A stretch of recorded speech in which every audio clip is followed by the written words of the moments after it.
Hi, my name is Allison, and in this video, I'm going to walk you through one of the most unique features of Pixeltable, which is being able to track changes and revert to previous versions for complete multimodal datasets. So, Pixeltable provides basically a full multimodal workflow toolkit for developers. So, that includes the ability to work with multimodal types like images, audio files, video files, PDFs. Those have a primary type in the Pixeltable multimodal type system. We also enable data sharing, so you can more easily share data sets that include those kinds of types. And then the final piece is being able to track changes and revert to previous versions. So this is essentially version control for your multimodal data sets. So this is really hard when you're working with media data, but Pixeltable enables you to be able to view version history with a history function and get versions. You can access specific versions and take a look at them. You can also undo changes with revert, so you can roll back to a previous version. And you can create point in time snapshots so that you can freeze the data at a certain point in time. And right now I'm going to walk you through all of these using one of our cookbooks and our docs. So the first thing you need to do is install Pixeltable. I'm going to assume that you've done that. And then you import Pixeltable. And then here, just for the purposes of this demo, I'm able to drop this directory and then create a new directory. This is not a typical step that you'd have in your workflow. So the first step here would be to create a table and make some changes. So a lot of our tutorials start with creating a new table in Pixeltable, which is this create_table function, giving it a name. So here we're calling it version demo.products. So version demo is the directory, products is the table name. And then we're giving it 3 columns, so name, price, and category. And this is a first glimpse into the multimodal type system of Pixeltable. You can see that name is a string, price is a float, and category is a string. So here we don't have any media data right now. So if I create this table, I'm going to take a look at it real quick. Let's add a code block and show you. First, I can look at the schema just by typing the name of the table. You can see that's what we've created. Now there's nothing in it, but let's go ahead and do products collect so you can see that for sure. Yeah, so it's an empty table, nothing in it right now. So the next step is we're going to insert, and we're going to insert 3 rows. So they all have to have the same complete data, name, price, and category. Let's go ahead and insert them. And then I'm going to add a computed column here. So this is calculating a new price. So we already had price up here, which was a float. Then price with tax is going to be the original value times 1.08. Okay, so now if we update some data, let's say that we want to do it for the object named widget. So here we'd originally priced it at $9.99. We're going to up that price to $19.99, update that single value for widget using the new value for price, and then using a where clause so that it knows exactly which item in the table to update. And then we can even insert more data. So here I'm going to insert a new row for a new object name called thingamajig. It's a pretty expensive thingamajig, and it's going to go in the category tools. So I'm just going to quickly take a look at what that table looks like. Let's do products collect again. So you can see now I have 4 things in my table: gadget, gizmo, widget, and thingamajig. So let's start playing with version history. So you can use the history function to get a human readable summary of all the changes. So we can view the full history of this products table that we've made with products.history. And you can see that it actually starts at the bottom and moves upward. So we have version 0 is actually in the last row, and that tells you the schema change was the initial version, and all we did was actually create the schema. So if you remember, that's what we did with that create_table step. Then the next version, a couple seconds later, I inserted some data.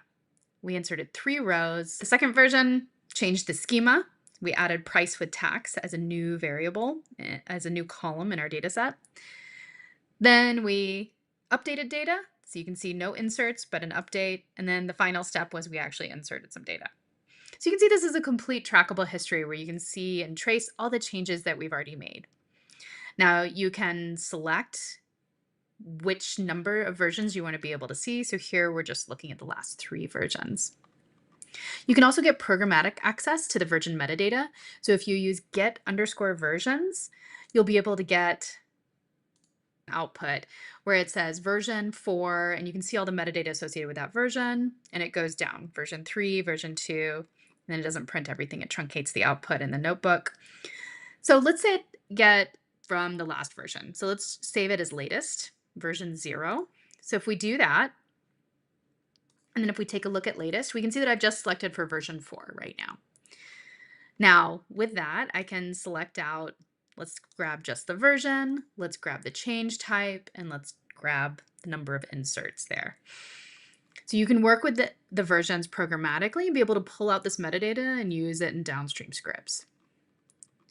You can also access a specific version of a table. So the way we do this in Pixeltable is if you've got a table already in your local storage, you can enter into a new Python session and use get_table as a function. And you would usually just name the table based on what's in the storage. But now we've added this additional, the ability to have this version number in here so that you can get a read-only handle to a specific version. So here, let's create this versions 4 products table.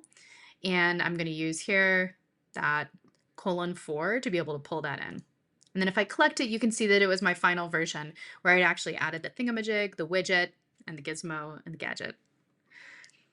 So we can also compare this to version 2 versus version, I changed it to 4. So let's take a look at that. So you can see that I hadn't added thingamajig yet at version 2. I can also revert to a previous version. So you can use revert to undo the most recent change. It is irreversible, so it's a pretty dangerous one to test out, but we're going to give it a shot. I'm going to do products count, so we have 4 here. And then if I do revert and then count again, you can see that I've removed thingamajig. So I'm at version 4 here. Now I'm back to version 3. And it happens to have 3 products as well. Now, if we look at the history again, you can actually see that the history has been changed. So what we've done is we've done something irreversible. We've actually changed the history of this table. We've removed that version 4. Thingamajig is gone forever. You can also revert multiple times. So you can revert to get back to a previous version that you want to reinstate.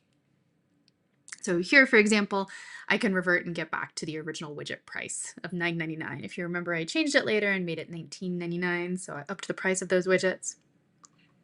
You can also create point-in-time snapshots. So snapshots freeze a table's state for reproducibility. It's different from revert. This is more like you can save it so that you can work with it later and inspect it. So here I'm creating a snapshot version 1 using this create_snapshot function.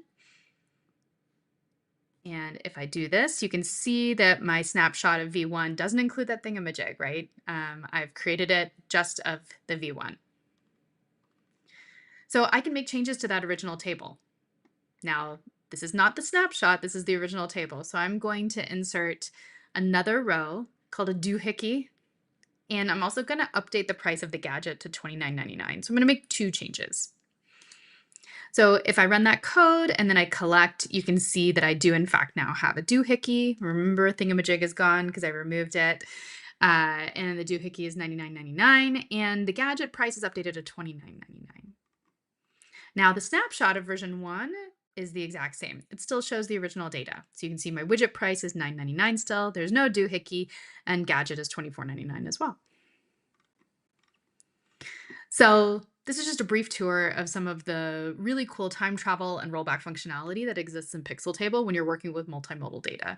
This can be really powerful for teams, especially to be able to trace what things were inserted, updated, deleted, and when you changed your schema to add new columns and variables to your data table. I hope this gets you started with Pixeltable. Please check out our other videos and join our Discord if you'd like to get more support.